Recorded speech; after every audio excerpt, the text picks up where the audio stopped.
Bonjour à toutes et à tous.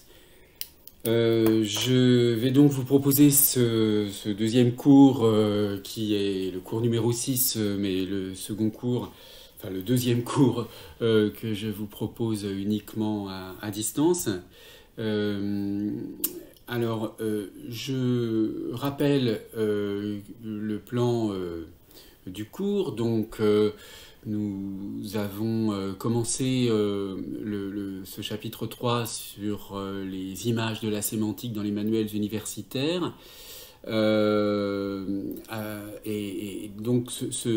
chapitre, outre sa première partie au sujet de Bréal, va être consacré à un parcours de différents manuels français ou étrangers, enfin disons français ou en anglais, qui sont donc les manuels anglais, qu'on appelle les handbooks, sont diffusés sur un niveau international. Et l'examen de ces manuels sera assez rapide, hein. Ce serait évidemment beaucoup trop long de les analyser en détail, mais c'est un bon moyen, à mon avis, en parcourant ces manuels, de se faire une idée de la façon dont la sémantique est envisagée dans la perspective universitaire, puisque bien sûr il s'agit de manuels universitaires. Alors, je rappelle tout d'abord au sujet de Bréal qu'il est l'auteur de l'essai de sémantique et donc qu'il a donné à la sémantique son nom, hein, de sémantique.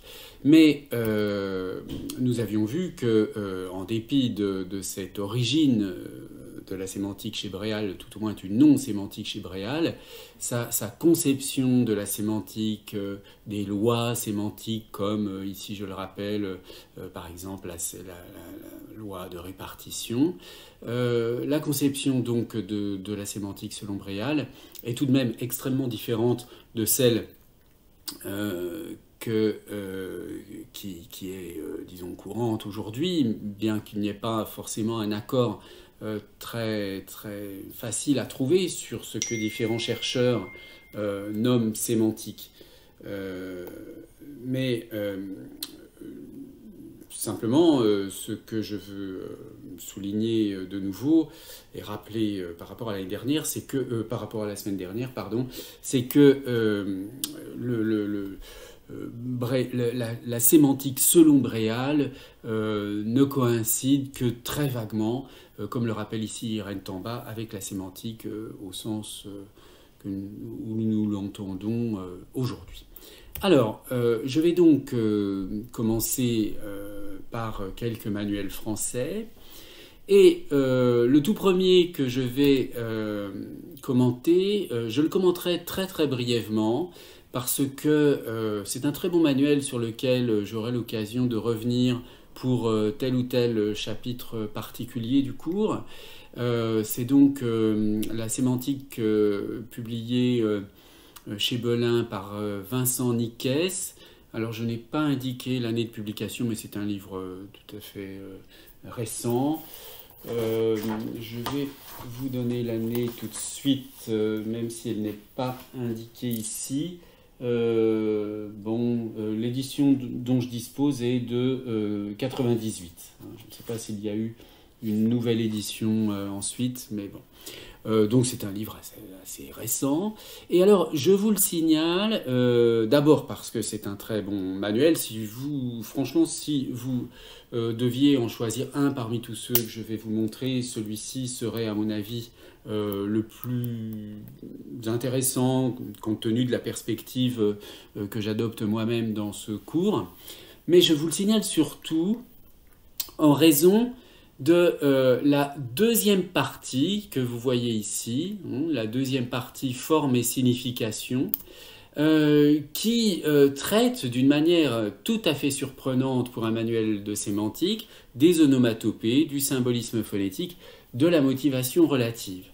Alors, je le signale parce que c'est une chose vraiment rare et extrêmement intéressante, relativement audacieuse donc de la part de Vincent Niquès, d'avoir dès le début du livre, hein, qui comporte bien plus que 4 chapitres. Je n'ai donné ici la photocopie d'une seule page de la table des matières, mais au total, le livre contient 13 chapitres. Hein. Donc, vous voyez d'ailleurs à la pagination que chacune des parties contient 3-4 pages. Bon. Donc, il y a cette partie, et je le signale parce que je vous ai parlé la semaine dernière de cette question du symbolisme phonétique, et je vous ai dit que très rarement, dans une perspective sémantique, on s'intéressait à la sémantique du phonème. Alors là, ça n'est pas tout à fait la perspective de Nicaise de s'intéresser à la sémantique du phonème, puisque bon, il signale ces phénomènes dans une réflexion sur le rapport entre forme et signification. Est-ce que les formes sont à l'image des significations, hein, c'est l'objet de cette partie, dont je vous conseille la lecture, hein, d'ailleurs. Il conclut, bon, bien sûr, là, d'une manière plus traditionnelle, sur l'idée que ces phénomènes sont tout à fait marginaux dans la sémantique et que globalement, on n'a pas de lien entre forme et signification. Enfin, disons qu'au moins il les signale. Et alors, bon, c'est intéressant puisque moi-même j'accorde une certaine importance à ce type de phénomène. Et c'est le seul manuel de sémantique que j'ai pu trouver dans lequel il y a un chapitre de ce genre. Donc, je le signale pour cette raison-là uniquement. Le livre, bien sûr, a beaucoup d'autres aspects extrêmement intéressants, mais je ne les commente pas pour l'instant. Encore une fois, j'y reviendrai à d'autres moments. Le deuxième manuel dont je vais vous parler est celui de Christian Touratier. Alors là, il s'agit d'un manuel beaucoup plus classique, qui reflète, à mon avis, beaucoup mieux ce qui se fait dans les universités, dans les cours de sémantique, ou tout au moins dans les chapitres sémantiques des cours de linguistique, enfin dans les parties sémantiques des cours de linguistique. Donc c'est un livre qui, dans sa deuxième édition, date de 2010, donc bon, qui commence à être là aussi, enfin qui est relativement récent, bien que il est une dizaine d'années.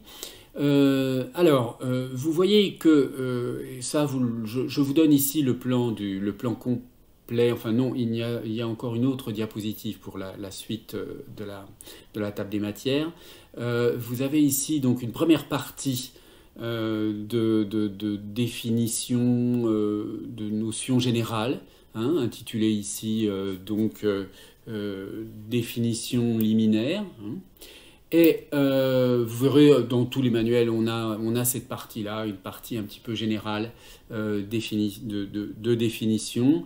Je crois que on avait ça, vous voyez aussi dans le livre de Nicaise, hein, une introduction sur un petit peu générale sur les enjeux de la sémantique. Bien, c'est normal qu'on ait comme ça cette première partie un petit peu générale qui donc traite de qu'est-ce que la sémantique, traite de la notion de signification dont nous avons parlé nous-mêmes, traite de lexicologie ici et de lexicographie. Alors là, tout de suite, introduire ces notions dans cette partie de définition liminaire oriente un petit peu la conception de la sémantique, hein, puisque cette partie sur la lexicologie et la lexicographie traite des dictionnaires.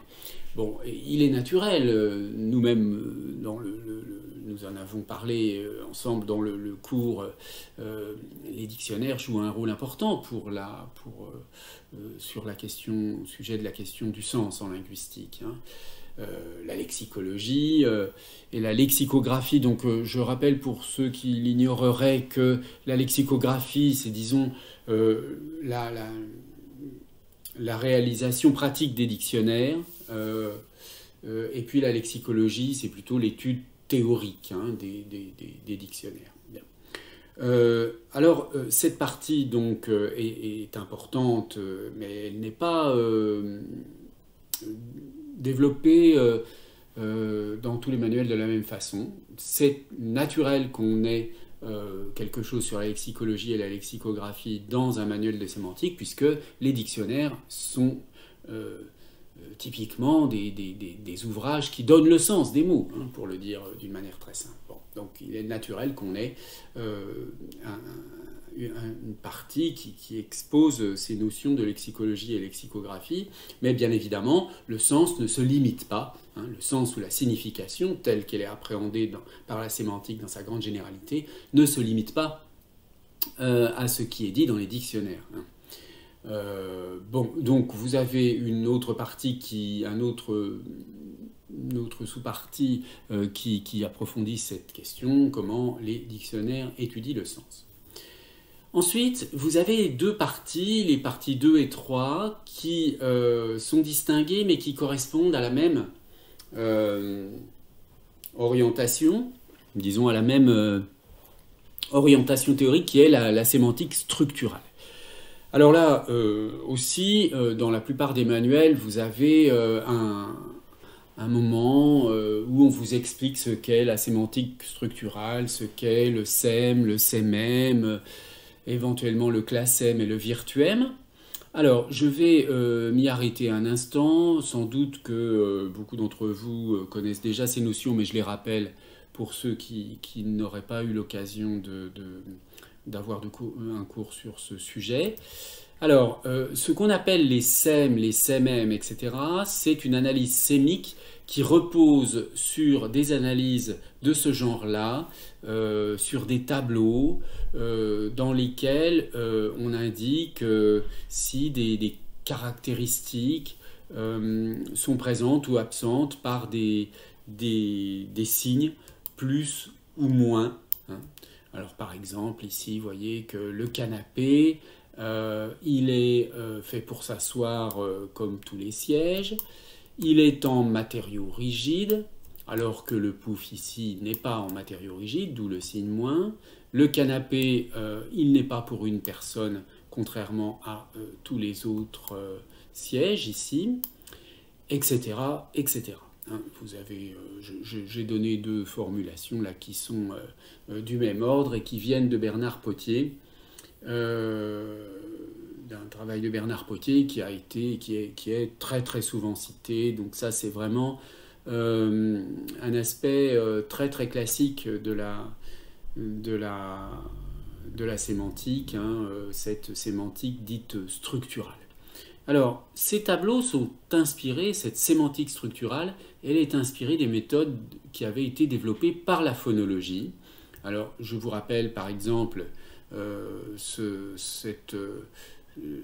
tableau qui décrit les phonèmes, hein, qui est dû notamment à Jacobson, ou cet autre tableau des traits distinctifs selon Jacobson et Hall, qui donc, vous le voyez, utilisait dans la perspective donc, disons, de la théorie de la valeur saussurienne, hein, où les entités linguistiques se définissent par leurs oppositions entre elles et donc forment un système de valeurs oppositives. Vous avez ici ce type d'analyse en phonologie où vous voyez par exemple que on a une caractérisation plus, hein, pour toutes les consonnes ici et moins pour toutes les voyelles. Donc on a le trait consonantique qui est positif pour les consonnes, négatif pour les voyelles. Si je prends un autre exemple, le trait de voix, donc qui correspond à la vibration des cordes vocales, donc au fait de savoir si une consonne ou une voyelle est voisée, non voisée, est-ce qu'elle fait vibrer les cordes vocales ou pas.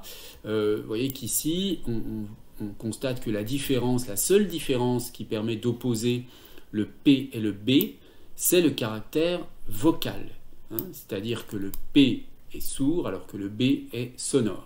Il a le trait plus pour la voix. Et quand vous observez la liste de toutes les caractéristiques de chacune de ces consonnes, vous voyez qu'elles sont parfaitement identiques, toutes deux sont consonantiques, toutes deux sont antérieures, et puis simplement l'une est voisée, l'autre ne l'est pas. Bon. Alors c'est ce type d'analyse qui a inspiré une analyse sémantique. Alors une analyse sémantique qui est tout de même faut le dire, quand même très rudimentaire, mais qui essayait de calquer, disons, quelque chose qui était perçu comme une forme de scientificité, ou tout au moins d'analyse rigoureuse, et donc empruntée à la phonologie. C'est souvent d'ailleurs le problème de la sémantique, elle cherche, la sémantique linguistique, comme elle porte sur le sens, la signification, qui sont donc des notions extrêmement difficiles à appréhender, elle recherche des méthodes rigoureuses, mais bon, qui parfois, du coup, ne retiennent du sens que certains aspects et laissent de côté beaucoup d'autres. Alors, pour regarder plus précisément comment fonctionne ce type de tableau, voyez que, en fait, chacun de ces traits, ici, chacun de ces traits, ce qu'on appelle donc des sèmes, hein, c'est cela qu'on nomme des sèmes. Pour s'asseoir est un sème, matériau rigide est un autre sème, pour une personne est un autre sème, sur pied est un autre sème, avec dossier est un sème, avec bras est un sème. Bon, ça ce sont les sèmes. Et le sémème, ce qu'on appelle le sémème, c'est l'ensemble des sèmes d'un lexème, hein, d'un mot si vous voulez. Bon, donc par exemple, si je prends canapé, l'ensemble des sèmes qui le caractérisent ou qui le définissent, et donc le sémème de canapé, c'est pour s'asseoir, matériau rigide, sur pied, avec dossier. Le symbole 0 indique que le trait est indifférent. On peut avoir un canapé avec des bras ou sans bras, c'est indifférent. Alors, bien sûr, ces sèmes semblent descriptifs, hein, c'est-à-dire que on voit, on constate que ces sèmes décrivent les objets, hein, décrivent le fait que le matériau soit rigide ou pas, qu'il y ait un dossier, des bras, etc. Bon. Mais en réalité, fondamentalement, ce ne sont pas des traits descriptifs, ce sont des traits d'opposition. Et au fond, on se moque de savoir si la description est juste en tant que description, tant que le trait caractérise un ensemble d'objets par rapport aux autres. Alors, par exemple, si vous regardez l'ensemble des lexèmes qui sont liés à ce sème matériau rigide, hein, qui comporte ce sème matériau rigide. Vous voyez que tous sont en matériau rigide, sauf le pouf. Mais quand vous examinez le sème sur pied, vous voyez qu'il a exactement la même distribution de plus et de moins que matériau rigide. Ben, bien sûr, puisque le pouf est le seul de ces sièges à ne pas avoir de pied. Comme il est le seul de ces sièges à ne pas être en matériau rigide, mais à être plutôt dans un matériau mou. Alors, évidemment, cette description, une des deux est insuffisante, et l'une des deux est inutile. Hein, puisque si on veut simplement avoir une distribution des sèmes qui fasse en sorte que chacun des lexèmes s'oppose aux autres, je n'ai aucune utilité d'avoir deux fois le même sème. Donc ici, d'ailleurs, souvent dans les manuels, on trouve ce tableau avec matériaux rigides et sur pied, comme ça, puisque, comme je vous l'ai dit, hein, c'est un tableau très souvent reproduit dans des livres, dans des cours, dans toutes sortes de documents. On oublie souvent de noter que le tableau était fait pour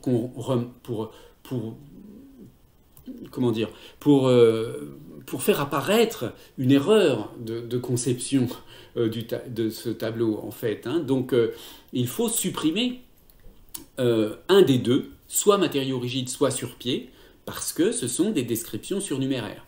Et alors, le point sur lequel je voulais insister, à propos du caractère non descriptif de ces SEM, c'est que peu importe qu'on donne matériau rigide ou sur-pied, l'essentiel est qu'on ait une caractéristique qui isole le pouf des autres types de sièges. Alors, si on élimine cette case, il faudrait le faire aussi ici sur l'autre tableau, mais bon, je le fais uniquement sur le premier, vous pouvez constater que à ce moment-là, on a des lignes de caractéristiques sémiques qui sont toujours différentes. Et les colonnes aussi. Alors, je laisse de côté le SEM pour s'asseoir. Pour l'instant, il est caractéristique de tous les lexèmes considérés ici. Et je laisse... et donc, on a le premier lexème, chaise, qui a des plus, donc qui est caractérisé par la présence des 4 premiers SEM, mais pas le dernier. Bon. En revanche, fauteuil est caractérisé par des plus dans toute la ligne. Donc finalement, il y a une opposition entre fauteuil et chaise qui repose sur un seul SEM, qui est avec bras ou sans bras. Quand vous prenez tabouret, il s'oppose à chaise parce qu'il a un trait en moins, il a le dossier en moins.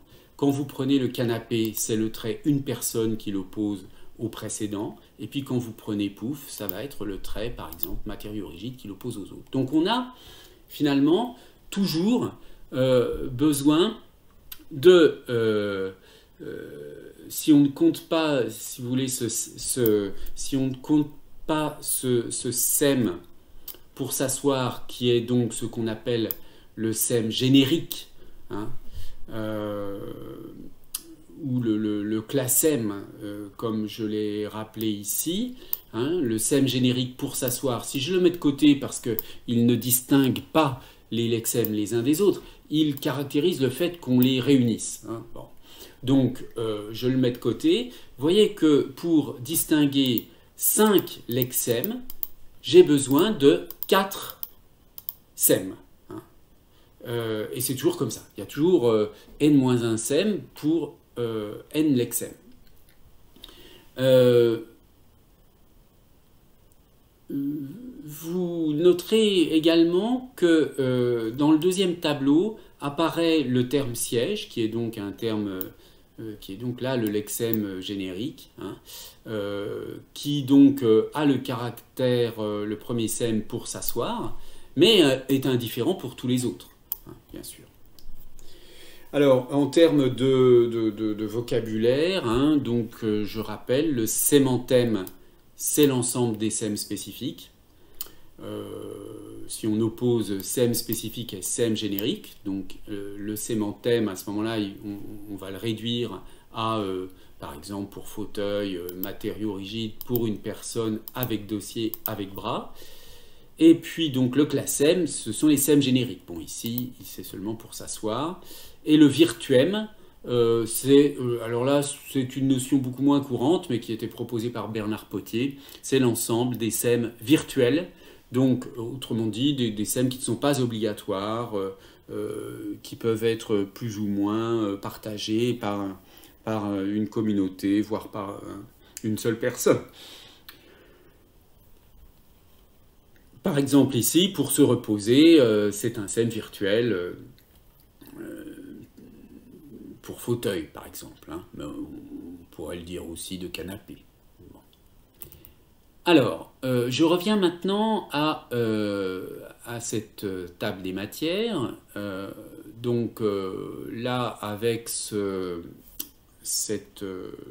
développement sur la notion de SEM, de SEMM, etc., je vous ai donné un aperçu des chapitres 2 et 3, enfin tout au moins des notions fondamentales impliquées par ces chapitres 2 et 3. Bon, donc encore une fois, cette analyse sémique dans un cours de sémantique, on en parle toujours. On en parle toujours parce que ça fait partie de l'histoire de la linguistique, mais aujourd'hui, plus personne ne fait de l'analyse sémique. La recherche sur ce type de choses est terminée et ne se fera sans doute plus jamais parce que c'est un outil quand même extrêmement rudimentaire pour l'analyse du sens. On ne peut analyser d'ailleurs du point de vue du sens que des groupes de mots qui appartiennent au même champ sémantique, hein, puisqu'il faut qu'il y ait quand même un sème commun pour pouvoir ensuite faire les différences. Et donc on est quand même vraiment passé à autre chose. Cette notion ces notions de sème. Alors, le concept de sème reste utilisé assez couramment, hein, si vous voulez, dans l'analyse linguistique, mais l'analyse sémique à proprement parler n'apparaît plus que dans les cours, dans les manuels, au titre d'un moment historique de l'analyse sémantique. Voilà, alors, qu'avons-nous d'autre donc dans ce manuel? Nous avons un chapitre sur homonymie et polysémie, alors qui là aussi est un passage obligé sous une forme ou une autre de tous les manuels, homonymie et polysémie, mais voyez que cela inclut également la synonymie, l'antonymie, etc. Voyez que l'auteur là revient, Touratier revient sur la notion de sème. Ça signifie quand même que l'orientation théorique globale du manuel est celle d'une sémantique structurale malgré tout, hein. Même si par la suite, évidemment, il ne réduit pas son analyse, par exemple, du verbe, du nom, de la phrase à des tableaux d'analyse sémique, bien sûr, hein. Bon, mais sur ce chapitre homonymie et polysémie, la notion de polysémie, c'est-à-dire, on y reviendra bien sûr, hein, l'idée qu'un mot puisse avoir plusieurs sens, ou d'homonymie, c'est-à-dire qu'il puisse avoir une seule forme, mais deux sens complètement différents. Quand je dis la polysémie, il a plusieurs sens qui ont évidemment un lien entre eux, hein. Par exemple, je ne sais pas, l'exemple que je reprendrai, je crois, plus tard, de bouton, hein, bouton qui peut signifier un bouton de fleur, un bouton de rose par exemple, un bouton au sens dermatologique, hein, donc un bouton sur la peau, un bouton sur lequel on appuie pour allumer la lumière par exemple. Enfin bon, vous avez là de la polysémie parce que tous ces sens du mot bouton sont issus d'une seule et même idée, hein. C'est le bouton de fleur, d'ailleurs la forme qui a donné par analogie le sens des autres, enfin disons qui s'est développé et qui a donné le mot bouton dans un sens soit dermatologique, soit technologique, disons, pour le bouton sur lequel on appuie. Donc il faut quand même il faut bien sûr que dans le cas de la polysémie, les sens soient liés, ce qui n'est pas le cas évidemment de l'homonymie. Et puis la synonymie, là ce sont les relations de sens entre des mots qui sont très proches, des mots qui sont proches du point de vue du sens, mais là on a deux mots différents, alors que dans le cas de la polysémie, c'est un mot qui a plusieurs significations. Bien, on reviendra bien sûr en détail sur ces notions, mais je voulais simplement signaler que là aussi, tout manuel de sémantique va aborder ces questions, hein. Là, c'est vraiment... Et puis là, on n'est plus du tout dans des problématiques disons, d'école linguistique, hein. Quelle que soit l'approche, quelle que soit la théorie sémantique adoptée, il est quasiment impossible de passer à côté de ces notions d'homonymie, de polysémie en sémantique. Alors, la suite de l'ouvrage se développe par niveau d'analyse, un petit peu comme je l'ai fait précédemment dans le cours. Donc, vous avez un chapitre sur la sémantique du verbe, un chapitre sur la sémantique du nom et du syntagme nominal, un chapitre sur la sémantique de la phrase, et puis vous verrez, ça continue sur le texte, etc.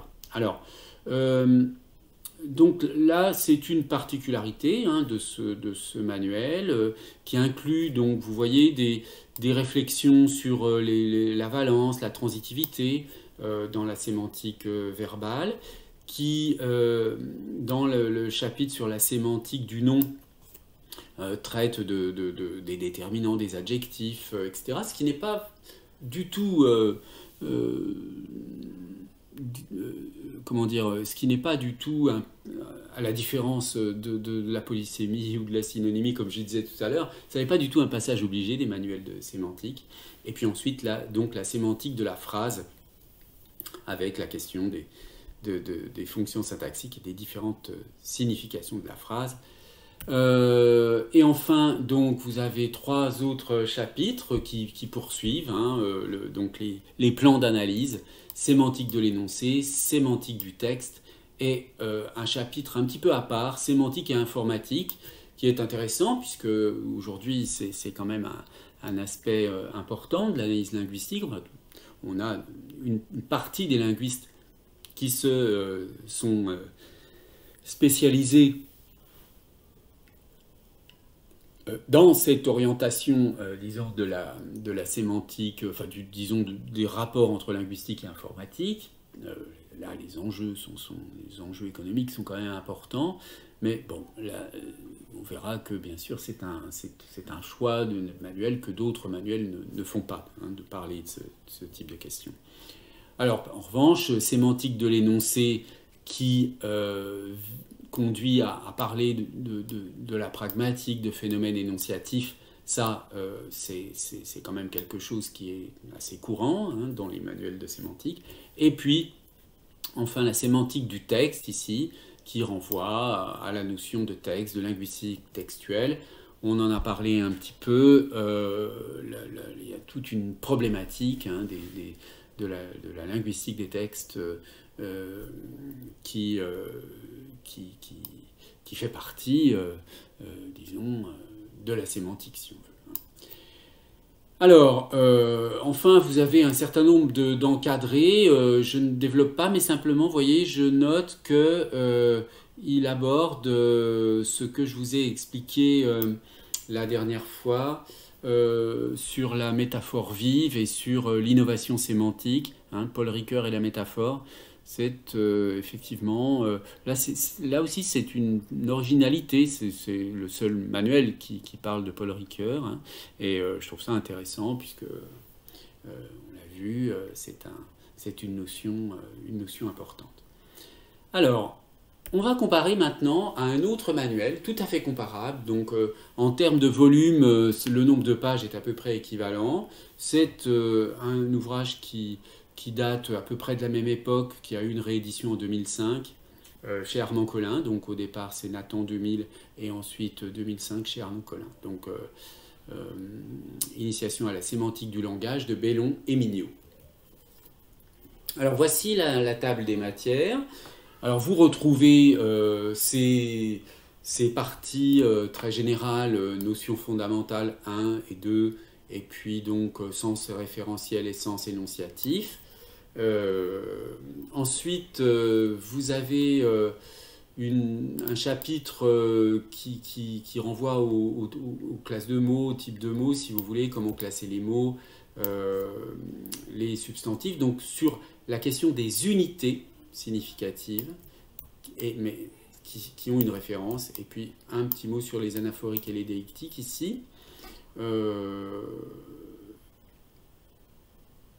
Le chapitre 5 inclut donc ces questions dont on a vu qu'elles étaient courantes. Enfin, d'ailleurs, le chapitre 5 et le chapitre 6 introduit ces questions en rapport avec la polysémie, la synonymie, etc. Donc, qui sont effectivement des questions qui engagent une réflexion sur le sens. Le chapitre 7, vous voyez, s'intéresse aux théories du sens lexical, mais à la différence du manuel précédent, il n'est pas limité dans son approche théorique à l'analyse sémique, il apporte aussi des éléments sur la sémantique du prototype, qui est une approche, disons, plus cognitive. Il a enfin un chapitre sur les combinatoires, donc sur les questions d'idiomaticité qui n'étaient pas présents dans le manuel précédent, le sens implicite, la question de l'illocution des verbes performatifs, donc, qui renvoie aussi à la pragmatique, comme le chapitre suivant sur le réglage du sens, sens et analyse du discours. Vous voyez, ici on parle d'analyse du discours, pas de texte. Et puis un chapitre sur l'évolution du sens. Donc la question de la diachronie. Alors on peut remarquer que si on compare comme ça globalement ces deux manuels, on a un certain nombre de notions fondamentales qu'on retrouve, sens, disons un temps de définition des notions de sens, de signification, de lexicographie, etc. Et on peut le remarquer dans Bellon et Mignot, une insistance sur la différence entre sens, référence, sens énonciatif. Hein, donc avec une problématisation peut-être plus explicite de la question générale de la signification. Je l'ai remarqué déjà, il y a une différence de cadre théorique, hein, plutôt la sémantique structurale chez Touratier, alors qu'on a une orientation cognitive chez Bellon et Mignot, hein, qui se voit dans l'approche de la sémantique du prototype. Bon, mais on a quand même aussi un mot sur l'analyse scénique. On retrouve dans les deux manuels une réflexion sur les relations de signification, homonymie, polysémie, antonymie, et puis sur les unités de signification, avec des petites différences. Hein. Le mot, par exemple, au niveau du mot, on a une différence qui est établie chez Touratier entre sémantique du nom et sémantique du verbe, qui se justifie parfaitement, hein, comme je l'ai... mais enfin, bon, la différence entre sémantique du nom et sémantique du verbe n'est peut-être pas du même ordre que la différence entre la sémantique lexicale et la sémantique grammaticale. Hein. Bon, je reviendrai sur ces notions. Et puis, anaphorique et déictique chez Bellon-Mignot. La partie sur les structures idiomatiques chez Bellon-Mignot, la phrase, l'énoncé et le texte. Bien. Et puis, on a des compléments sur sémantique et diachronie chez Bellon-Mignot, sémantique et informatique chez Touratier. Et puis donc on a une conclusion un peu problématisée chez Bellon et Mignot sous l'intitulé considération finale, que je vous donne un petit passage ici, c'est page 229-233. Le sens ne se réduit pas à un donné, même intériorisé dans le cerveau et stocké dans la mémoire. Il n'existe que grâce à un processus psychologique qui est à chaque fois origine et résultat de l'activité langagière. Ce processus a lieu chaque fois que quelqu'un dit ou rédige un énoncé, mais aussi chaque fois que quelqu'un l'interprète, c'est-à-dire lui attribue un sens, ce qu'on appelle ordinairement comprendre. Dans ces conditions, les futurs progrès de la science sémantique sont à coup sûr liés à ceux de la psychologie, plus précisément de la psycholinguistique, même si pour le moment, sémantique, linguistique et psychologie demeurent deux disciplines encore bien distinctes. Bon, alors, cet extrait me semble intéressant parce que on voit bien ici l'orientation cognitive hein, du manuel, puisqu'il est question donc de processus psychologique.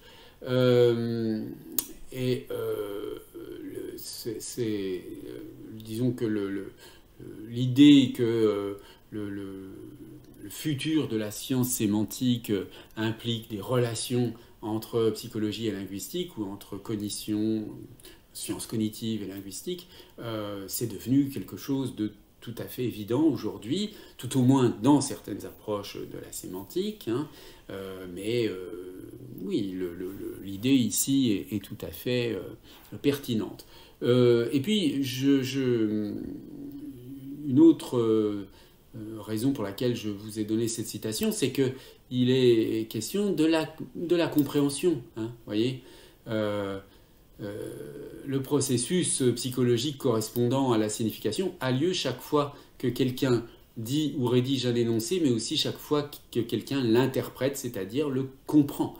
Donc on a bien cette notion de compréhension qui est là aussi au cœur de la question sémantique. Tout au moins, encore une fois, dans cette perspective plutôt cognitive. Bon, la suite du texte, je ne la commente pas, mais il y a toutes sortes d'idées intéressantes que je résume ici, mais que je ne vais pas commenter. Vous la lirez si vous en avez le temps. et l'envie. Alors, si on compare maintenant en regardant les deux tables des matières, donc vous voyez, pour synthétiser, que on a donc des notions fondamentales qu'on trouve dans les deux manuels. On a des analyses au niveau du mot, hein, du nom et du syntagme nominal,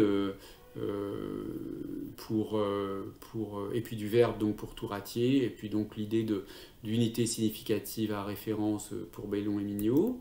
Tout ce qui est description traditionnelle du mot, donc les relations synonymie, homonymie, polysémie, etc., on les trouve aussi dans les deux manuels. La question de l'analyse sémique se trouve aussi dans les deux manuels.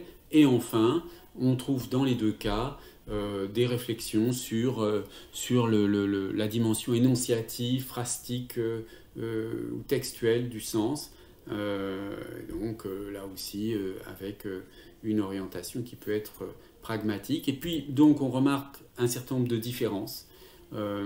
Par exemple, notamment, la sémantique du prototype est peu développée, même pas du tout chez Touratier. La question de la combinatoire n'est pratiquement pas examinée. La problématique de la diachronie, l'évolution du sens non plus chez Touratier. Et inversement, il y a cette partie sémantique et informatique chez Touratier qui n'apparaît pas chez Bellon et Mignot. Et puis peut-être j'aurais pu indiquer aussi la sémantique du verbe, hein, qui est une caractéristique du manuel de Touratier, mais qui n'apparaît pas du tout chez Bellon et Mignot.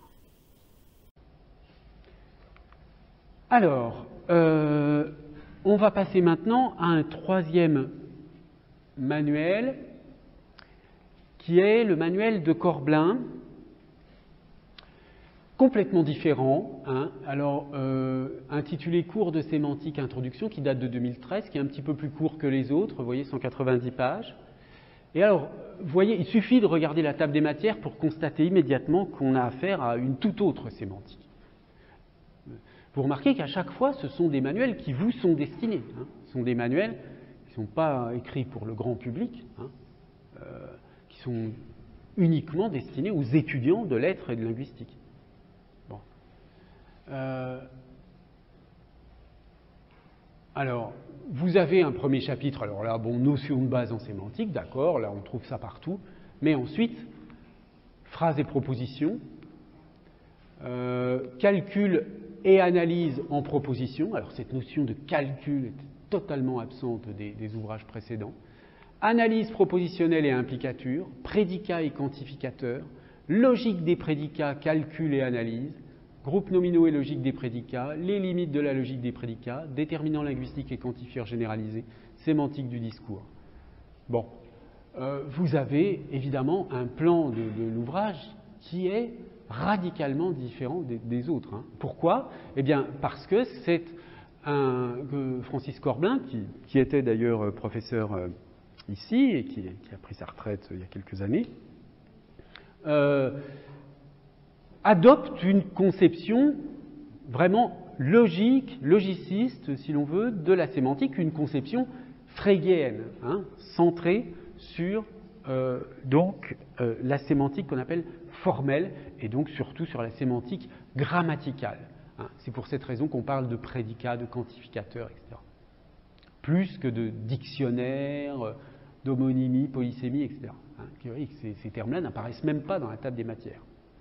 Donc imaginez un étudiant qui n'y connaît absolument rien, qui se demande qu'est-ce que c'est la sémantique au juste, et qui va prendre chez Gibert ce livre-là et se dire c'est ça la sémantique, il aura une vision complètement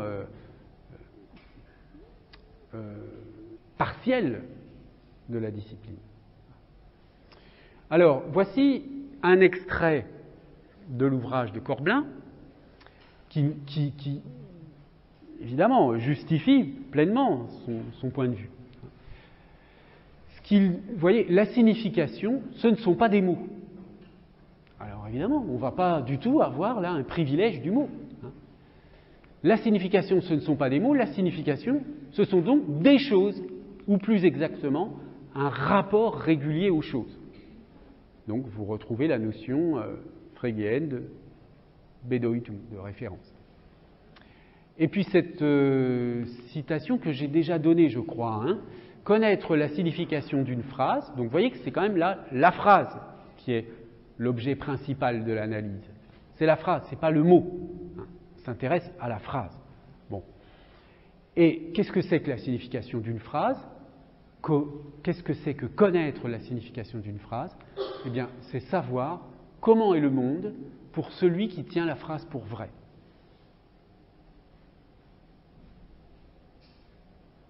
J'avais déjà développé cette notion, non? Je ne me souviens plus si j'ai déjà commenté cette idée. Bon, on peut continuer à lire ce petit passage-là, qui est à la page 22 du manuel de Corbelin. Les mots et les phrases ont une signification qu'il est légitime de se présenter comme une fonction. Alors une fonction vraiment au sens mathématique, hein, f de x. Fonction d'interprétation qui a pour argument la signification des mots composants et la syntaxe. Elle ne varie pas d'un usage à l'autre, elle est la même pour tous les locuteurs. La signification, ce ne sont pas des mots mais des choses, reliées aux mots et aux phrases par un rapport de correspondance. Mots et phrases renvoient, en vertu d'une convention, toujours au même type de choses. Nous admettons que des exemplaires de ces choses ont été utilisés antérieurement pour identifier ces types de choses. Ces propositions permettent de comprendre pourquoi connaître la signification d'une phrase, c'est savoir comment est le monde pour qui la tient pour vrai, qui est une phrase de Frege. La sémantique est la partie de la linguistique qui prend la signification des mots et expressions comme objet d'étude. Bon, alors, reprenons ces notions. Qu'est-ce que ça signifie ? Nous admettons que des exemplaires de ces choses ont été utilisés antérieurement pour identifier ces types de choses. On peut l'expliquer tout simplement par l'expérience, disons, un peu idéalisée de l'apprentissage du sens d'un mot. Hein. On va montrer à un enfant une chaise et on va lui dire ça c'est une chaise. Donc, on va établir cette convention en disant cet objet-là, je l'appelle chaise. C'est ça, cette convention de départ. C'est une relation avec laquelle, a priori, hein, tout le monde est d'accord.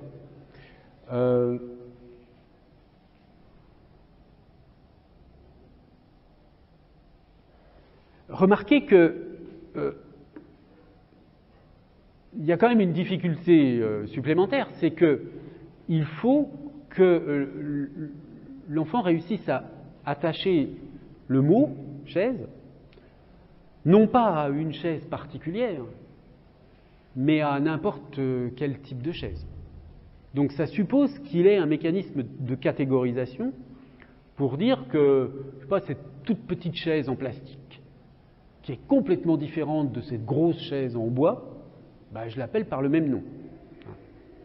Et puis là où les choses vont se compliquer, c'est que dans certains cas, ça va s'appeler fauteuil, alors que ça ressemble un peu à une chaise, etc., etc. Donc il y aura besoin de ces actes de baptême, en quelque sorte, hein, des choses, ce sont des actes de baptême des choses, pour utiliser une expression qu'emploient certains philosophes du langage, des actes de baptême qui vont être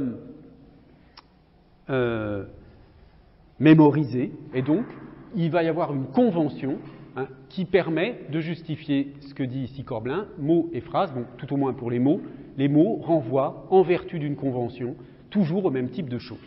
Le mot chaise renvoie en vertu d'une convention toujours au même type de choses.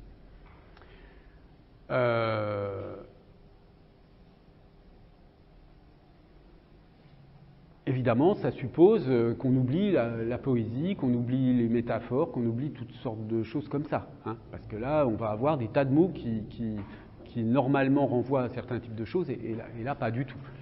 Par exemple, je ne sais pas, moi, si je dis ce banquier est un requin, hein, pour prendre un exemple célèbre, pour dire que il est dur en affaires, etc., etc. Bon, ben, le mot requin, dans le point de vue de Corbelin, il renvoie à un animal. Bon. Mais dans la phrase, ce banquier est un requin, puisque j'ai une sorte de métaphore un peu codifiée, stabilisée, je ne peux pas régler simplement ce problème. Ça, c'est une première chose problématique, mais évidemment que d'une certaine façon, on a quand même besoin de cette stabilité. Parce que je ne peux pas interpréter cet homme est un requin si je ne sais pas interpréter au préalable attention, il y a des requins à cet endroit dans l'océan. Donc il faut d'abord que je sache employer le terme requin au sens propre. Hein. Donc c'est vrai que cette convention, elle existe quand même au départ, mais elle ne permet pas de rendre compte de tous les emplois des mots. Bon, mais c'est aussi les phrases. Donc, qu'est-ce que ça signifie que la signification d'une phrase, c'est savoir comment est le monde pour celui qui tient la phrase pour vraie.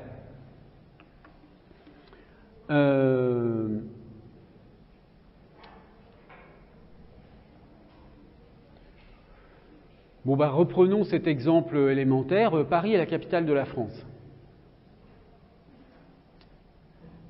Et comparons à, je sais pas moi, Bordeaux est la capitale de la France. Dans un cas, la phrase est vraie, dans l'autre, elle est fausse. Hein? Dans le cas de la phrase Bordeaux est la capitale de la France, la phrase est fausse. Dans la phrase Paris est la capitale de la France, la phrase est vraie.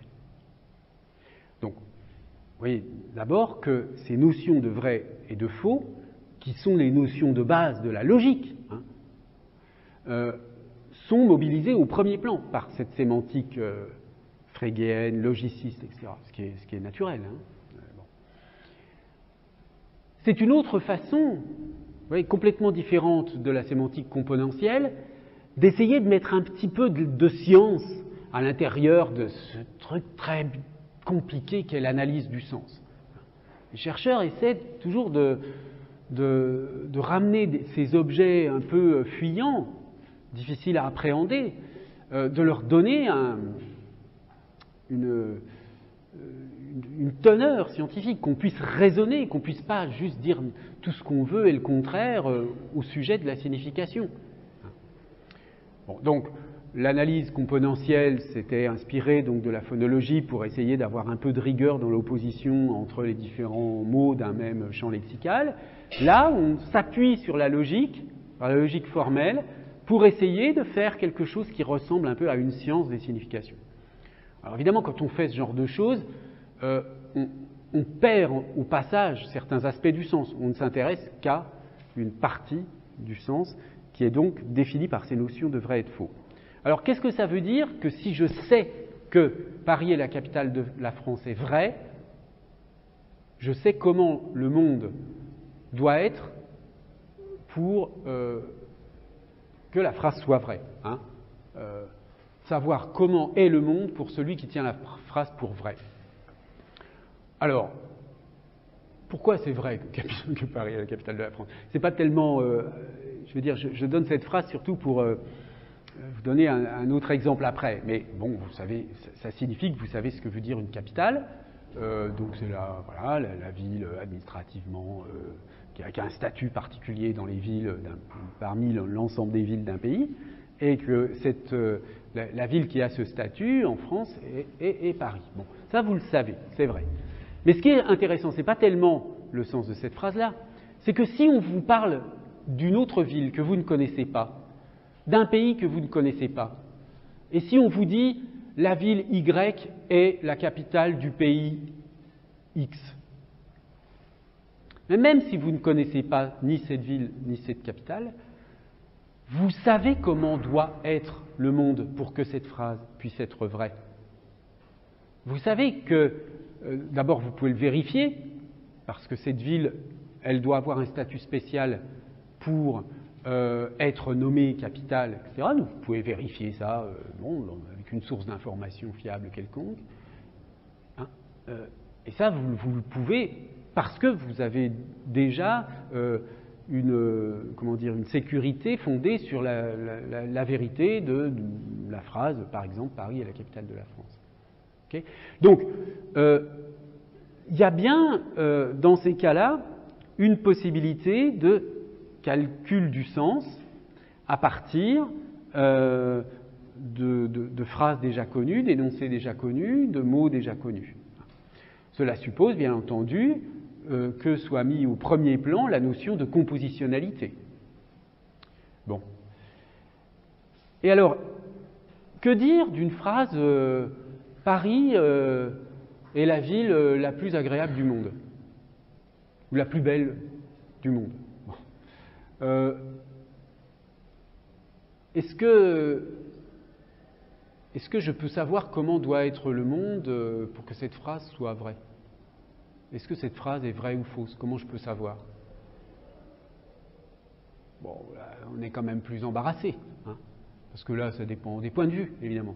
Pour d'autres, ça va être New York, pour d'autres, ça va être, je sais pas, Calcutta.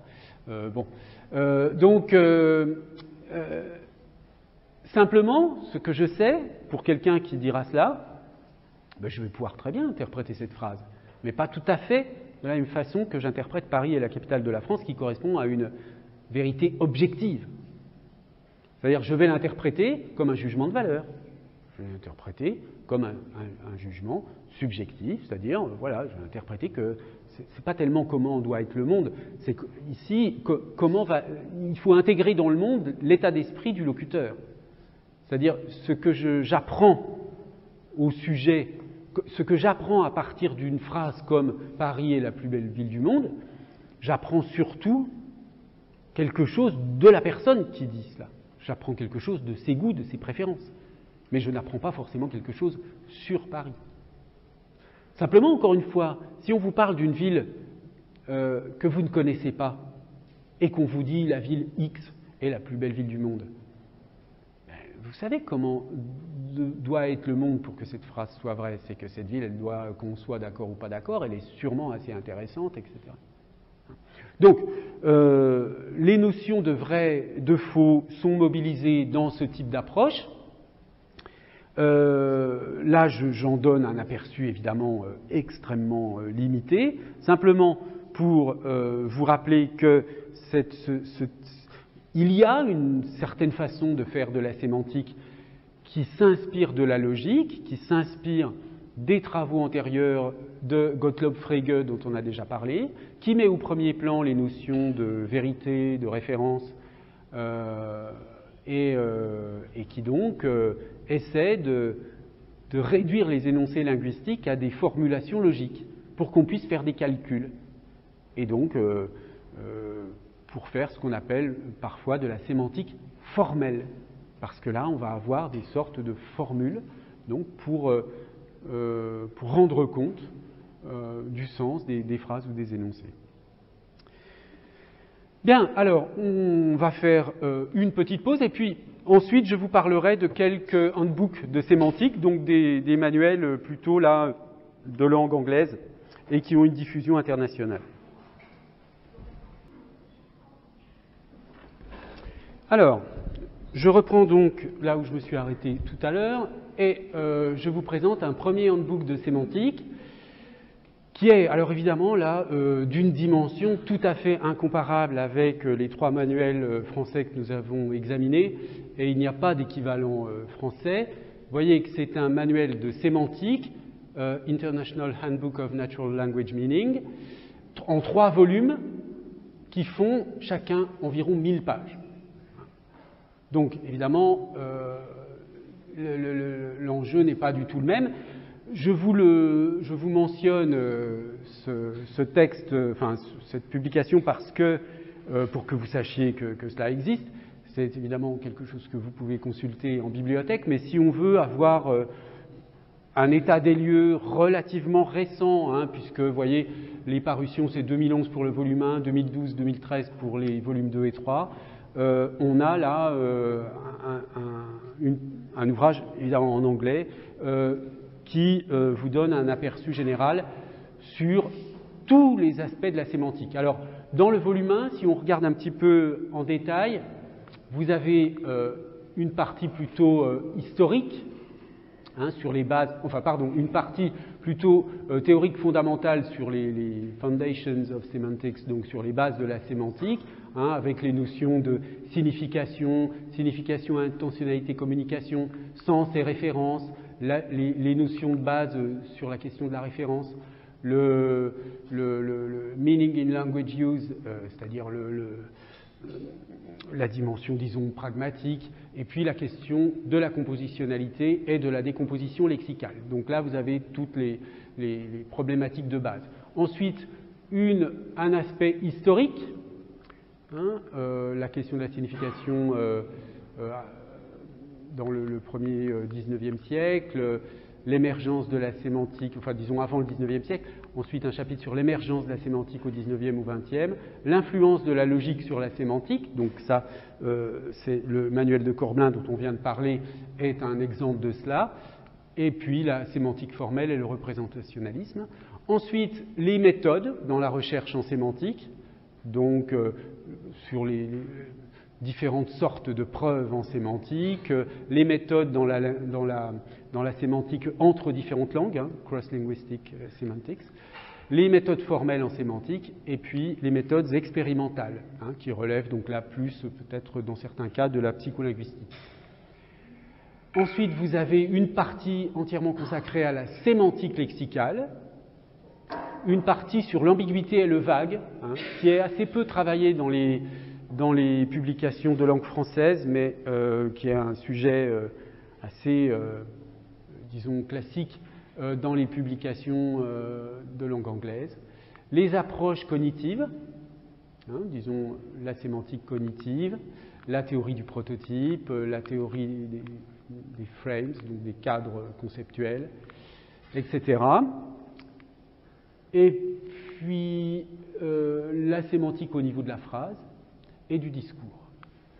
Bon, dans le volume 2, vous voyez que vous retrouvez cette distinction entre la sémantique du groupe nominal, la sémantique du groupe verbal, et puis la sémantique de certains constituants particuliers, des adjectifs, des adverbes, des temps et des modes, de la négation, des types de phrases. Donc là, c'est toute la sémantique appliquée aux différentes unités grammaticales, si vous voulez.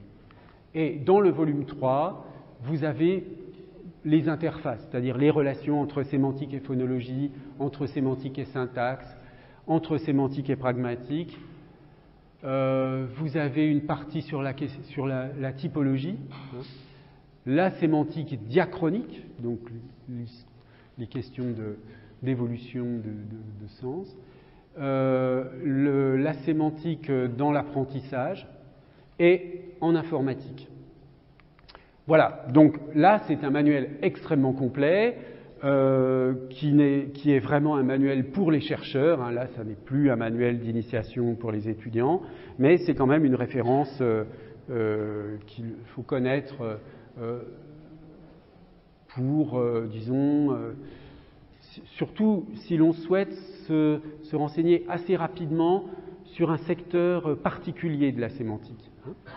Alors, un autre ouvrage de langue anglaise, mais d'un type différent, puisque vous voyez ici, on est dans un format, alors certes, plus ample que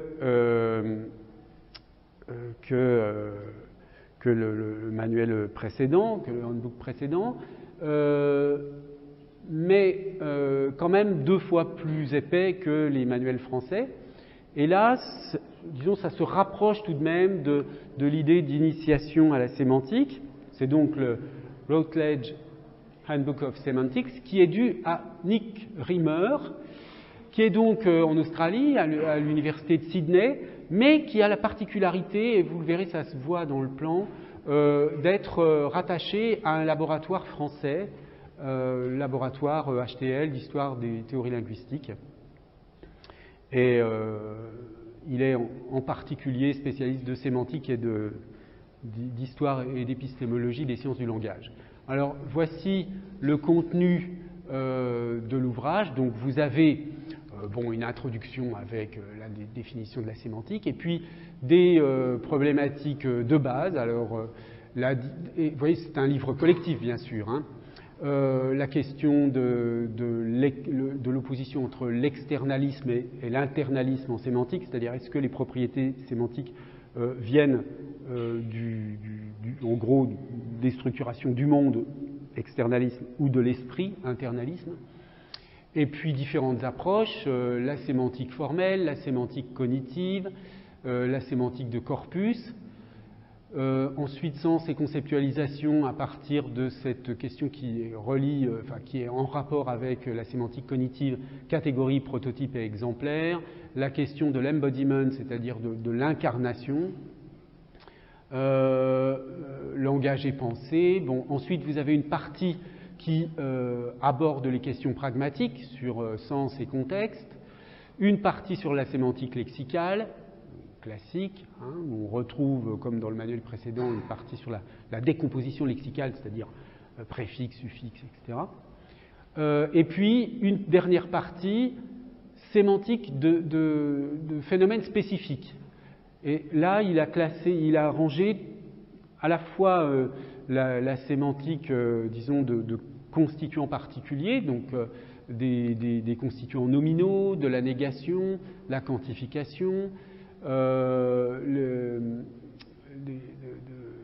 l'aspect lexical et grammatical, du temps, de la modalité, de l'événement, ce qu'on appelle les rôles actentiels, disons, la compositionnalité, la typologie lexicale, donc les types de mots, les classements des mots. Et puis ensuite, vous avez des extensions sur la question de l'acquisition, de la signification, sur les expressifs et sur la sémantique interprétative. Ce qui est très original, alors c'est là où on voit le fait qu'il y ait un chapitre sur la sémantique interprétative de Rastier. Vous vous souvenez, on en a parlé, j'ai commenté avec vous une citation de Rastier qui portait sur la sémantique du texte, l'approche sémantique des textes. C'est évidemment parce que Riemer a une connaissance de la recherche linguistique en France que Rastier apparaît ici.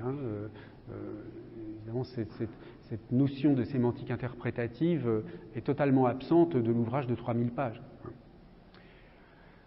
Alors, un dernier exemple qui est cette fois-ci un manuel de langue anglaise, à nouveau, mais qui est dans une perspective similaire à celle de Corbelin, donc Formal Semantics, donc sémantique formelle, et vous retrouvez, voyez, des sous-parties ou des parties qui sont proches des sujets qu'abordait Corbelin dans son manuel, théorie de la référence, de la quantification. Chez Corbelin, il n'y avait pas grand-chose sur les aspects temporels, mais c'est aussi un sujet privilégié de la sémantique formelle. En fait, vous voyez, selon l'approche que vous adoptez de la sémantique, vous allez privilégier certains types d'objets à analyser. Alors, ce qu'on peut remarquer pour conclure, c'est simplement que cette question qui nous a préoccupés depuis le début du cours de l'hétérogénéité du sens linguistique, du fait que le sens,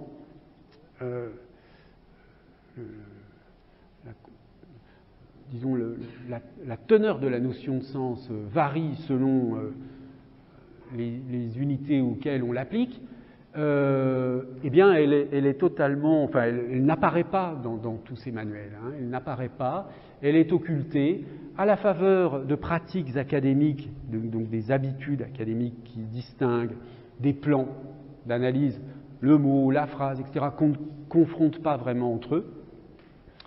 Les distinctions qu'on retrouve le plus souvent reposent sur la distinction entre sémantique et pragmatique, entre sémantique grammaticale, sémantique lexicale éventuellement.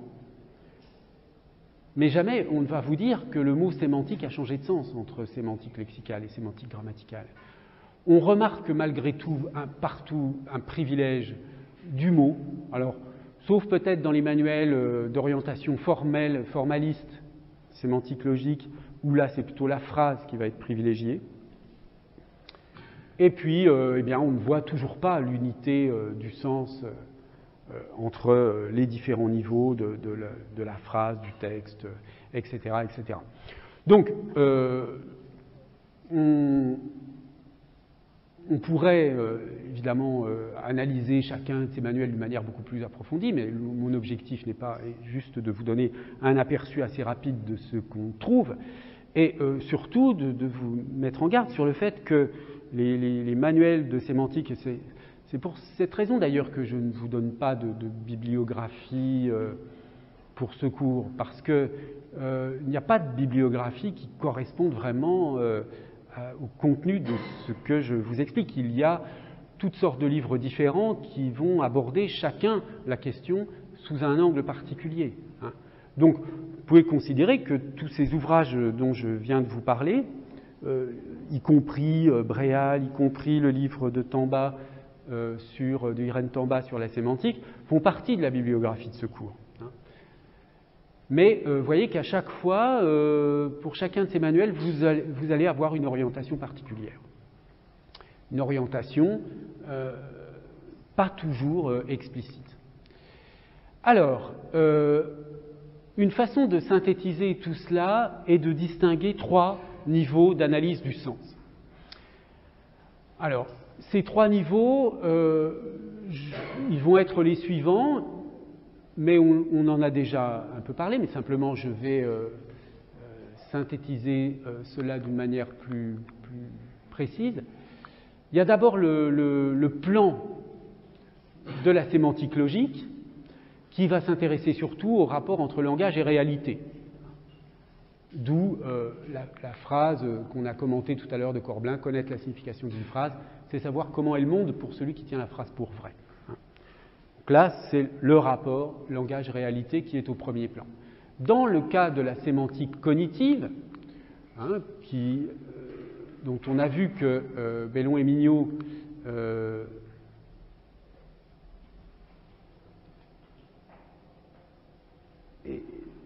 dont on a vu qu'elle était privilégiée dans le manuel de Bellon et Mignot, vous avez cette fois-ci une prise en charge des rapports non plus entre langage et réalité, mais entre langage et esprit.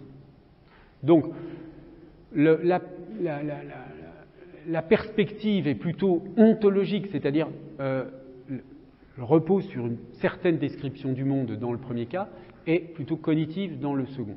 Et enfin, un dernier point de vue, qui est celui de la sémantique linguistique, où là, on va s'intéresser, un peu comme dans la situation de la sémantique structurale, dont je vous ai dit qu'elle était fondée sur la théorie saussurienne de la valeur, on va s'intéresser au rapport interne entre les signes. Donc, là, on n'a plus une relation entre le langage et autre chose. On exclut, en quelque sorte, ces 2 dimensions que sont l'esprit et la réalité pour se concentrer sur les oppositions internes, sur les structurations internes à une langue. Alors, voyons cela un peu plus en détail à partir d'un article de Rastier, dont vous pourrez lire l'intégralité à partir de ce lien. Alors lui distingue 4 types d'approches, mais on verra qu'on peut regrouper la sémantique psychologique et la sémantique cognitive, et on retrouvera donc les 3 grandes approches que je viens de mentionner. Alors, voici d'abord ce qu'il dit de la sémantique logique. Je cite ce passage. La sémantique logique a une longue tradition puisqu'elle a détenu la question du sens linguistique jusqu'au milieu du XIXe siècle. Elle s'attache à juger de la vérité des énoncés et des conditions auxquelles le langage peut dire le vrai. C'est pourquoi on l'appelle souvent sémantique vériconditionnelle, sémantique des conditions de vérité. Elle s'est considérablement modifiée avec la formalisation de la logique, et on la nomme aussi à bon droit sémantique formelle. Elle définit la signification comme une relation entre un symbole est l'objet qu'il dénote dans le monde de ce qui est, dans un monde possible ou dans un monde contrefactuel. Alors ça, évidemment, ça fait référence à la sémantique du possible, dont on n'a pas beaucoup parlé, mais bon, peu importe. Elle prend part à la division entre syntaxe sémantique et pragmatique, telle que l'ont formulé Morris et Carnap. Elle applique aux langues des principes de description, les principes de description de la sémantique des langages logiques, comme le principe de compositionnalité. Alors, il ajoute la chose suivante: la sémantique logique a bénéficié de l'effort du positivisme logique, donc qui est un moment de l'histoire de la philosophie ou de la philosophie des sciences, et souffre à présent de son discrédit.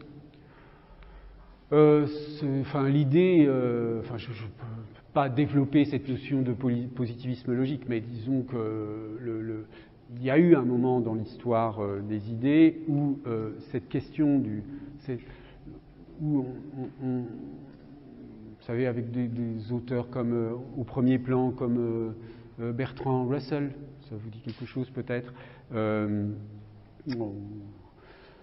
ou d'autres. Donc c'est un moment de l'histoire des idées qui se caractérise, disons, par une critique de la métaphysique.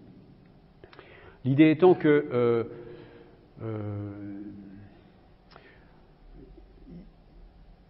il fallait en quelque sorte tenter de rendre plus rigoureux le langage philosophique pour éviter, disons, des énoncés totalement inappréhendables en termes de vrai et de faux.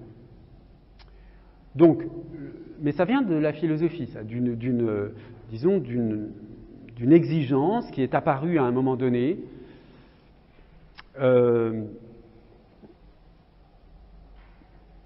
visant à exclure de la réflexion philosophique tout énoncé qui ne puisse pas être appréhendé sous l'angle du vrai ou du faux.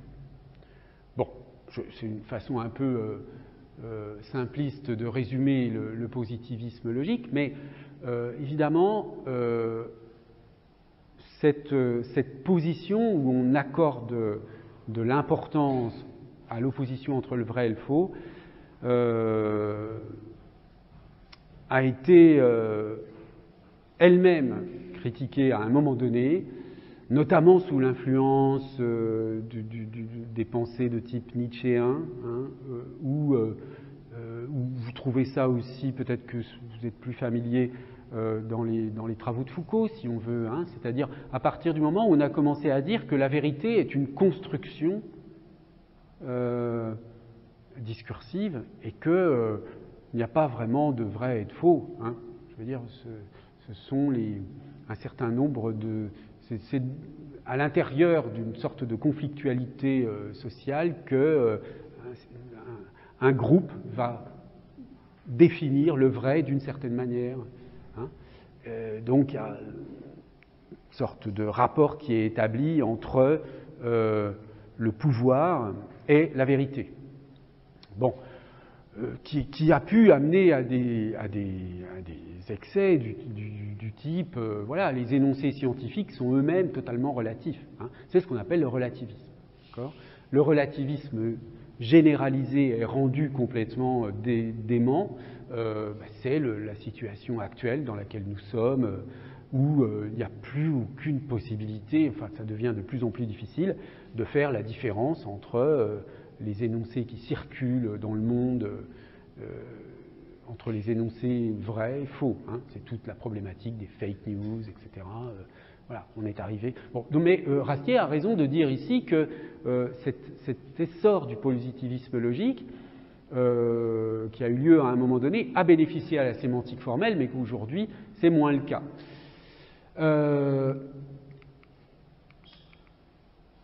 Donc, il reste que son intérêt philosophique est grand, puisque la question de la vérité est un des thèmes majeurs de la métaphysique occidentale, même si aujourd'hui c'est un peu problématique. En revanche, sa capacité descriptive reste faible et contraste avec la complexité des formalisations qu'elle emploie. Alors ça, oui, je suis tout tout à fait d'accord avec cette analyse. Le problème de la sémantique formelle, c'est qu'elle formalise avec beaucoup de technicité. J'aurais pu vous le montrer, mais je n'ai pas vraiment le temps. Mais pour des choses extrêmement simples, on a besoin de formalisme très compliqué. Bon, et inversement, la sémantique formelle va s'intéresser à des énoncés, uniquement à des énoncés extrêmement ordinaires, mais tout ce qui est texte littéraire, poétique, etc., est complètement hors de sa portée. Donc il y a des limites. C'est intéressant, c'est important cette approche. Elle est ciblée sur des structures élémentaires du langage. Donc elle a des limites. Alors ensuite, la sémantique psychologique. Je cite ce deuxième passage. Elle définit la signification comme le rapport entre des signes et des représentations ou opérations mentales. Elle s'est développée depuis la fin du XIXe. On lui doit des théories des réseaux sémantiques, de la compréhension des textes et des modèles que requiert cette compréhension. La théorie qui a eu le plus d'influence en linguistique, notamment en linguistique cognitive, est la théorie de la typicalité développée par Roche et ses collaborateurs. La théorie de la typicalité, c'est la fameuse sémantique du prototype, donc, que je vous présenterai un peu plus tard à un autre cours en détail. Donc là, il y a une théorie sémantique qui a été développée et qui donc met en jeu des protocoles qui sont comparables à ceux qui sont utilisés par les psychologues. Ils distinguent, mais moi je pense qu'on peut les regrouper, la sémantique psychologique et la sémantique cognitive.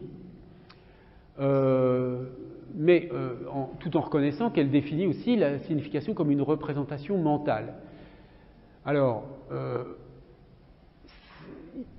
la distinction que fait Rastier repose sur le fait que la sémantique cognitive ne définit pas d'objectifs ni de protocoles expérimentaux, ce qui n'est pas tout à fait vrai aujourd'hui. Il y a quand même des protocoles expérimentaux au sein de la linguistique cognitive, donc on n'a pas vraiment de raison de distinguer la sémantique psychologique de la sémantique cognitive. Dans tous les cas, c'est bien la question de la représentation mentale qui est en jeu. Et il cite Langacker, qui est l'un des, avec Lakoff par exemple, l'un des linguistes qui a développé, très connu pour avoir développé ce type d'analyse. La sémantique linguistique doit alors entreprendre l'analyse structurale et la description explicite des entités abstraites comme les pensées et les concepts. Alors, la critique sur cette approche de Rastier est la suivante. Je cite à nouveau, cela a conduit la sémantique cognitive dans deux voies complémentaires qui, à nos yeux, sont deux impasses. La description de l'expérience mentale, donc Langacker, à nouveau, est cité, je crois que l'expérience mentale est réelle, qu'elle est susceptible d'une recherche empirique et d'une description réglée, qu'elle constitue l'objet naturel de la sémantique. Donc vous voyez que là, l'objet de la sémantique cognitive, ça n'est pas tant de décrire le sens dans les langues, que de décrire les processus cognitifs de l'être humain. On se sert des langues pour comprendre le fonctionnement de l'esprit humain. Et le but est de comprendre le fonctionnement de l'esprit humain, pas seulement de décrire les langues. Alors, c'est souvent pour cette raison que les linguistes ont des réserves sur ce type d'approche. Puisque dans la tradition européenne, la linguistique se caractérise par le fait qu'elle décrit les langues pour elle-même, sans s'intéresser forcément à autre chose. La linguistique cognitive, elle, assume le fait qu'elle analyse les langues pour comprendre l'esprit humain. Ce qui, au fond, est un objectif quand même qui a une certaine noblesse. Et voilà, d'ailleurs, la raison pour laquelle Rastier se distingue, enfin disons, ne s'inscrit pas dans ce type d'approche, c'est précisément celle-là. ces postulats ne nous retiendront pas, car nous nous préoccupons de la spécificité des langues et des textes. Là, en l'occurrence, effectivement, dans la linguistique cognitive, on ne s'intéresse pas à la spécificité des langues et des textes, mais donc uniquement à l'esprit humain. Et enfin, donc, la sémantique linguistique, qui est donc la sémantique différentielle, dérivée de la théorie saussurienne de la valeur, elle définit la signification, je cite à nouveau, comme un rapport linguistique entre des signes, et notamment entre des signifiés. Donc vous voyez, on retrouve cette idée de système d'opposition entre les signes ou entre les signifiés, comme cela a été illustré un peu d'une manière très élémentaire par l'exemple de l'analyse des sièges en termes d'analyse componentielle. Et donc dernière citation de Rastier qui montre que les différentes approches sont complémentaires finalement et ont chacune des objets privilégiés. Hein. En informatique et en intelligence artificielle, c'est la sémantique formelle qui est la mieux connue et la plus utilisée. Dans les recherches cognitives, la sémantique psychologique constitue la référence dominante. La sémantique différentielle reste en revanche peu connue dans ces domaines. Hein. Mais elle se caractérise, et là Rastier le rappelle, la sémantique différentielle, donc qui s'inscrit, qui est vraiment une sémantique purement linguistique, n'exige pas le recours ni à la psychologie, ni à une ontologie. Donc vous voyez, on a bien ces deux, il y a les langues, le monde, l'esprit. Et les possibilités dans l'analyse sémantique sont, soit on s'intéresse aux relations entre la langue, le monde, soit entre les langues, l'esprit, soit les langues pour elles-mêmes, sans considération ni de l'esprit ni du monde.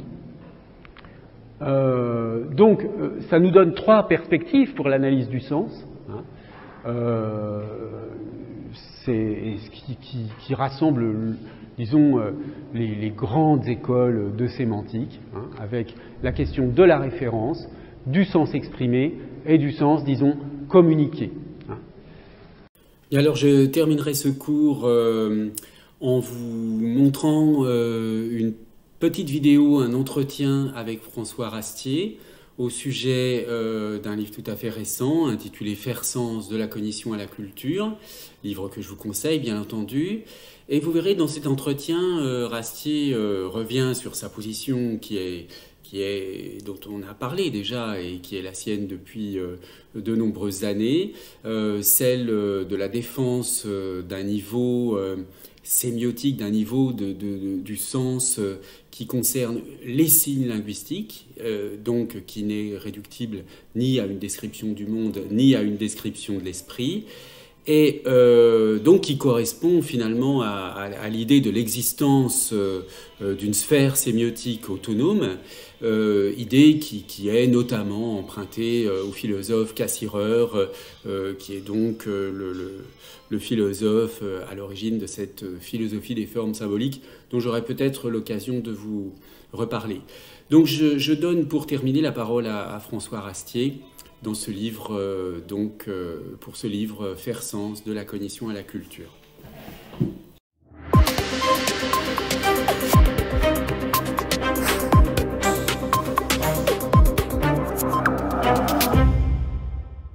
François Rastier, bonjour. Bonjour. Vous venez de publier un nouvel ouvrage qui s'appelle « Faire sens de la cognition à la culture ». Pouvez-vous nous présenter la structure de l'ouvrage qui est en 3 parties, je crois? Alors, j'ai voulu d'abord intituler l'ouvrage « Faire sens » dans l'idée que le sens n'est pas une représentation statique d'un monde déjà là, mais que c'est une production, une action continuée au sein de pratiques sémiotiques. Et donc, plutôt qu'une ontologie qui supposerait que le langage est une représentation, je serais favorable à une praxéologie, c'est-à-dire à une théorie de l'action pour rendre compte des différentes pratiques sémiotiques qui sont autour de nous. Pas seulement le langage d'ailleurs, de façon à intégrer, comme elle l'est, mais plus clairement, la linguistique et la réflexion sur le sens au sein des sciences de la culture qui vont de la linguistique aux études littéraires, à l'anthropologie, enfin disons ce nouveau continent qui est apparu depuis la fin du XVIIIe siècle et qui échappe aux catégorisations habituelles entre le matériel et l'intellectuel, voire le spirituel. Ça a une influence, cette division entre la matière et l'esprit a eu une influence sur la conception même du signe, comme si le sens était hors du signe dans notre esprit et que les signes n'étaient que des notations de ce qui se trouvait dans notre pensée. Et d'où le titre de la seconde partie de l'ouvrage, Retrouvailles du langage et de la pensée, qui ont été séparés, et séparés notamment par ce qu'on appelle les recherches cognitives, et dans les recherches cognitives, par les théories classiques depuis les années 1950, ce qu'on appelait le cognitivisme orthodoxe, qui pose que nous avons dans notre pensée, par notre équipement génétique, des catégories universelles, et que c'est ça qu'il faut décrire. Il y a une sorte de format général, des représentations mentales, et qui trouve des expressions différenciées dans les langues. C'est ce modèle du signe qui a été influencé par des théories logiques et informatiques, il faut le dire, qui me paraît tout à fait inadéquat pour les signes linguistiques, d'où la réflexion sur le signe à partir d'une révision de ce que l'on croit être la théorie saussurienne du signe, qui est exposée très partiellement et de façon faussée dans le cours de linguistique générale, mais qui a été remis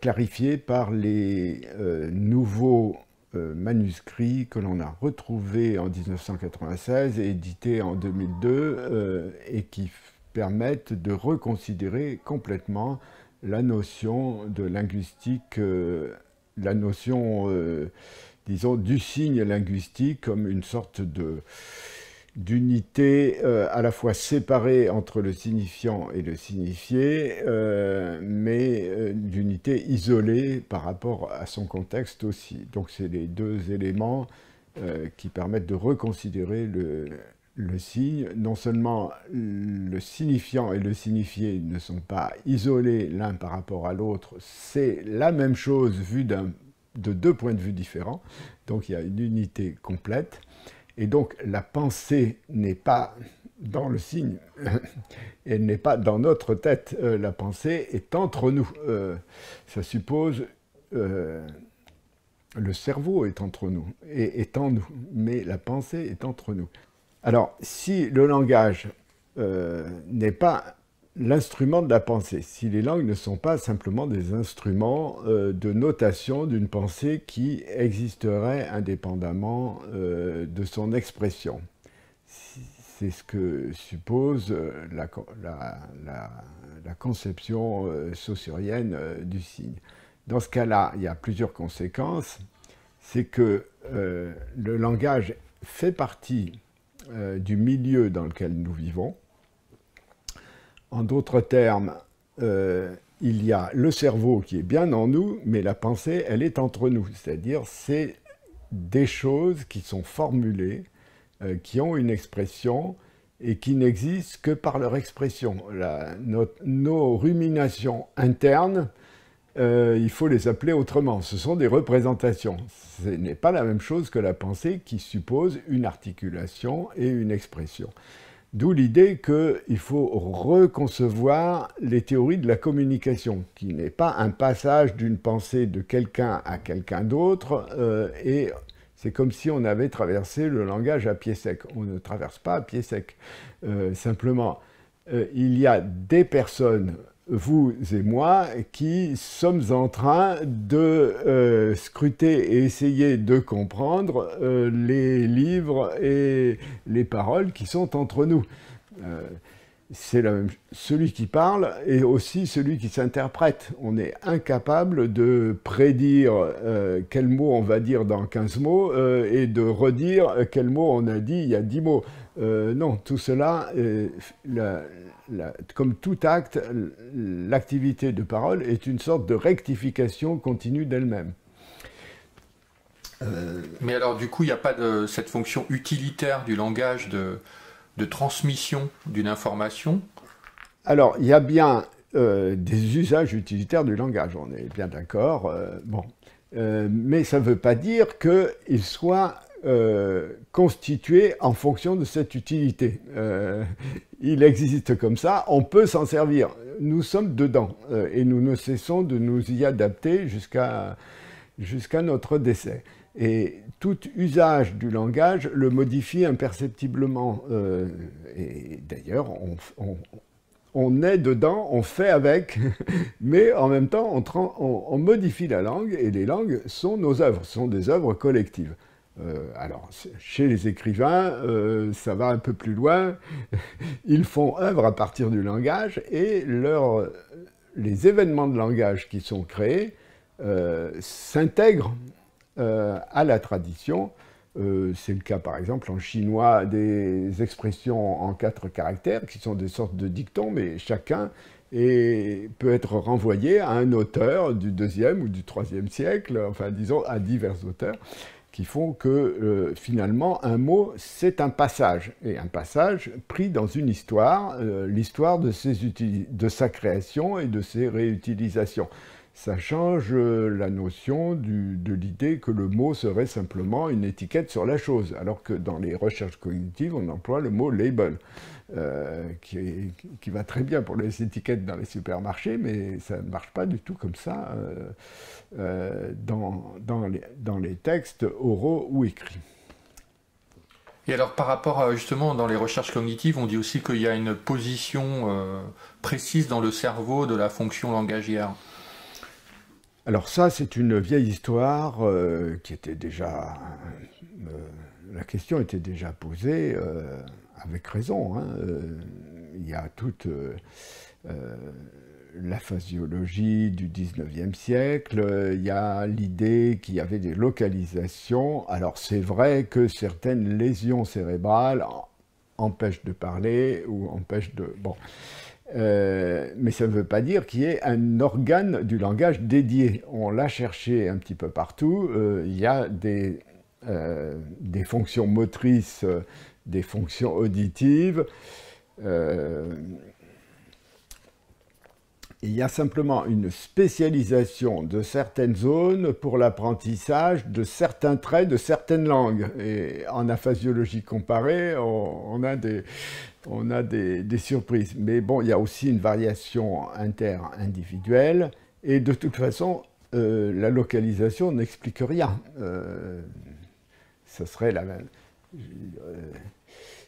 Simplement, l'usage du langage remanie la structure anatomique fine du cerveau comme toute expérience. On a fait d'ailleurs des études sur le sens de l'orientation des chauffeurs de taxi londoniens et on s'aperçoit que leurs zones de représentation de l'espace sont particulièrement développées, mais dès qu'ils prennent leur retraite, elles diminuent.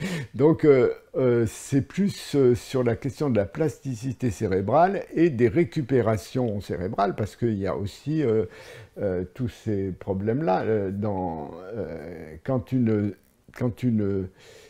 y a une lésion sur une zone, d'autres zones sont utilisées pour compenser le déficit.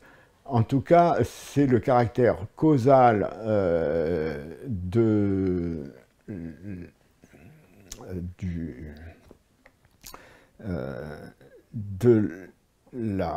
des critères anatomiques qui me paraît très discutable et qui fait que, par exemple, pour des théoriciens américains comme Chomsky, le langage devait rentrer dans la psychologie, l'étude du langage devait rentrer dans la psychologie, puis la psychologie dans la neurologie. Donc on a une sorte de... C'est un programme qui est appelé programme de naturalisation. Donc la culture serait une simple efflorescence d'un programme génétique. Je crois que là, on est dans un projet de simplification qui ne rend pas du tout compte de la complexité des phénomènes que nous avons à décrire et qui n'a pas de valeur explicative en soi. Ce sont des corrélats. Le fait qu'il y ait des corrélats neurologiques à notre activité ne veut pas dire que ces corrélats neurologiques soient les causes de notre activité. Il y a il y a d'autres niveaux de l'action humaine que celle des bursts entre les neurones. Et alors cette fonction langagière, on peut quand même parler de fonction langagière, peut-être une pratique langagière. Cette pratique langagière, est-ce qu'elle a un but finalement? Parce que vous dites l'air pour les oiseaux, etc. Bon, en effet, pas d'air, pas d'oiseaux, je veux dire, mais pas de langage, pas d'humain. Est-ce que... Alors, il se trouve qu'avec... bon, il y a des conditions pour ça, c'est-à-dire que, par exemple, les primates humains, nous sommes capables de parler des objets absents, alors que pour nos cousins, le maniement des objets absents est très limité. C'est lié sans doute au développement très particulier chez l'homme du cortex préfrontal qui est utilisé, activé quand il s'agit de parler d'événements passés ou d'événements à venir. Et aussi dans les phénomènes d'abstraction. Donc, on peut manipuler les objets absents et sans doute on a constitué le monde sémiotique autour de nous avec ces objets absents. D'ailleurs, un mot, ça fonctionne par rapport à d'autres qui ne sont pas dits. Si je vous dis, quand un poète... parle de la noirceur secrète du lait, ça montre bien qu'il existe des paradigmes, ce qu'on appelle des paradigmes, c'est-à-dire des petites classes linguistiques qui font que quand on choisit un mot, on inhibe les voisins. Ça, c'est bien établi. Bon, c'est un fonctionnement très particulier. Alors, c'est vrai que des chimpanzés talentueux peuvent se servir de certains mots, mais ça ne veut pas dire que les chimpanzés sont saussuriens. Ça veut dire simplement qu'ils utilisent ces mots comme des signaux et non pas comme des symboles linguistiques. Voilà, c'est pas une supériorité de notre part, c'est simplement une singularité de notre espèce. Par rapport à votre ouvrage, la seconde partie est sur Saussure. C'est ça, et la réinterprétation qu'on peut avoir en fait non pas la réinterprétation, mais l'interprétation qu'on devrait avoir de Saussure à l'aune de ce que l'on sait aujourd'hui de Saussure. Alors, ça commence par un paragraphe sur l'innovation saussurienne, mais ce n'est pas du tout un livre sur Saussure. J'en avais d'ailleurs écrit un il y a quelques années intitulé « Saussure au futur » qui détaillait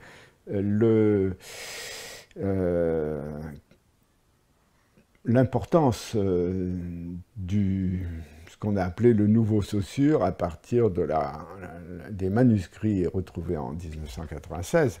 Mais ce qui m'intéresse là, c'est de restituer le rapport entre la conception du signe, le programme saussurien d'une sémiologie générale et le programme plus général de l'unité des sciences de la culture. Donc, ce qu'on a appelé le structuralisme, on peut en retracer l'importance à partir de deux projets. Le projet de Saussure, qui consistait non pas à créer la linguistique, mais à réfléchir la pratique de la linguistique historique et comparée qui s'était formée à la fin du XVIIIe siècle dans un grand programme de recherche anthropologique, etc., sur la diversité humaine, qui était celui de Humboldt, mais aussi celui des Lumières allemandes et françaises, plus généralement. Ce programme n'a pas démérité puisqu'on lui doit l'ensemble des disciplines qu'on appelle les sciences humaines, et qui n'existaient pas avant, hein, c'est tout à fait nouveau. Saussure, lui, réfléchit la méthodologie de la linguistique historique et comparée, et de son côté, Cassirer, à peu près à la même époque, réfléchit sur le changement majeur apporté en mathématiques par les géométries non euclidiennes dans les années 1880, par la physique quantique et la théorie de la relativité dans les années 1910-1920, et à peu près au même moment que Saussure, il reprend, il formule les débuts d'une philosophie des formes symboliques qui sera une philosophie de la culture. Et c'est quelque chose de tout à fait fondamental, c'est-à-dire que tant Saussure que Cassirer donnent un fondement théorique à la pratique de ces disciplines dont le programme n'a aucunement démérité. Hein.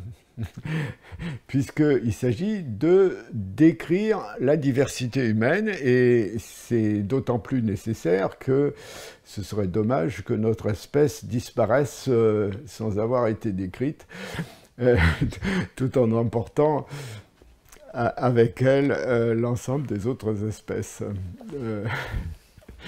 Voilà, c'est sur cet espoir que je conclurai le présent entretien en vous remerciant.